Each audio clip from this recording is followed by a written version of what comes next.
I wanted to do a new video on the topic of sleep, or the basics of sleeping, how that changes when you're homeless. Right now, I am like really hungry for snacks.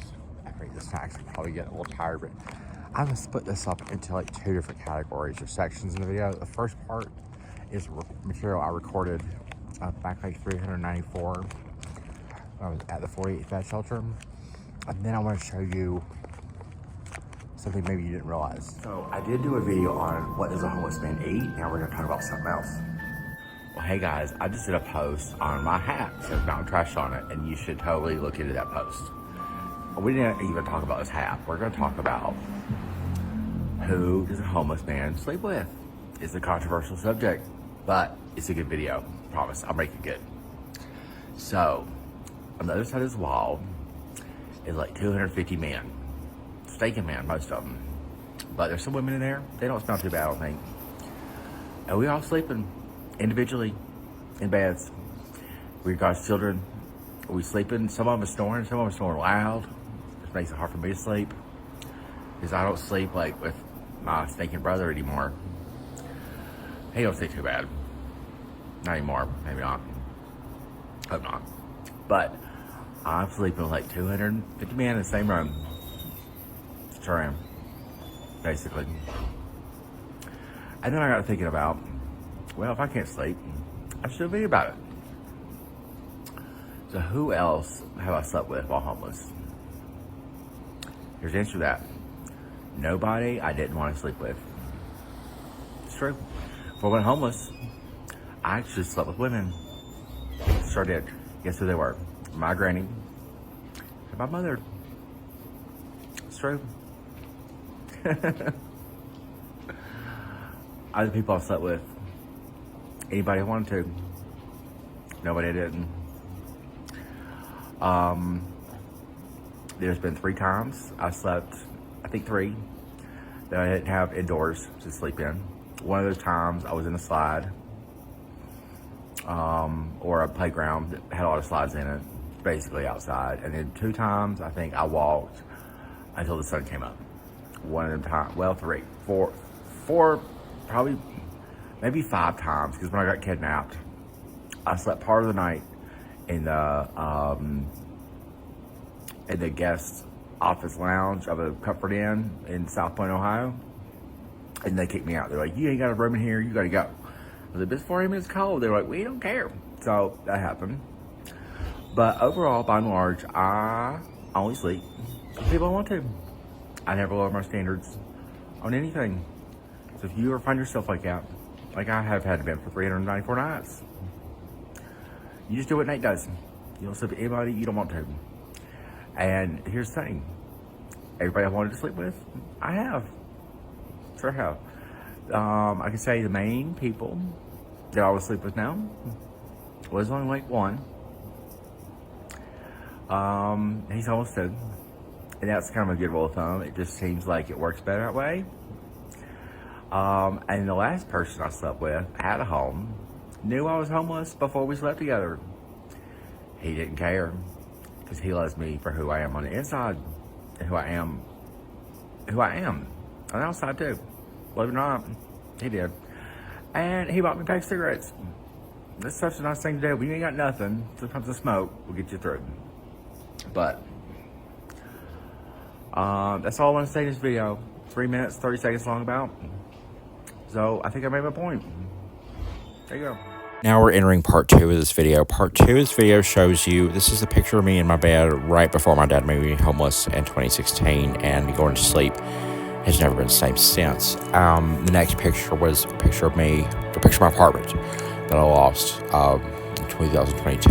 Every single one of these other pictures are a lot of the moments where I have went to sleep just right after the picture was taken. These are all places in 543 days of being homeless where I have went to sleep. There's also a picture of where I go to dream. That would be like the Biltmore State or the Niagara Falls. At fireworks, we had 4th of July. That's like where I go dream at. But these are all pictures of me actually surviving. Every single place you see, there's also a picture with the ceiling coming down. That is the same bedroom I had. The one I had to go back to when that was my father's solution for me being homeless. This was just put you here in this house with no water, access to transportation, or communication, and that's acceptable. It was never acceptable to me, but here are all the places that I have went to and taken a picture right before I went to sleep. Remember, I wonder, why do you do that at night? Well, because you never know if you're going to wake up and you're homeless. And I want you to just think about, thank you for watching this part of the video, and I want you to think about, I'm technically alive. What kind of quality of life am I having? And remember, I was promoted across the country, but #1 in the country for something professionally. After I defeated homelessness, I also went and helped my father pursue his dream of going to New York City. Maybe it's true that you just can't work your way out of homelessness. Someone I love very much who was homeless twice as long before his family just said enough. Remember that I am 16 times more likely to die, and have been for about 6 months when I reached 1 year being homeless, and still never trying to give up and defeating that. Take a look at my face in all these pictures. This is me right before I go to sleep, end of a hard day, nothing at all. And also remember that this will leave a mark on the family. It's already happened. It's irreversible. It cannot take back time. This is going to leave a mark on my family, and probably me, Dow County, West Virginia, the poorest place in the United States of America. I'm also from America's #1 TV hometown, Mount Airy, North Carolina, home of the Andy Griffith Show. And most of my homelessness has been happening in America's first all-American city. The third largest population of homeless people lives in Denver, Colorado with me. This is going to leave a mark on the family already. It's already happened. Just like my uncle's suicide, he was also homeless, I believe.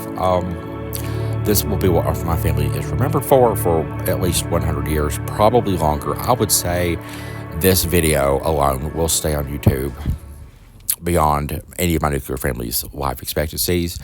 And when I was kidnapped, the video stopped.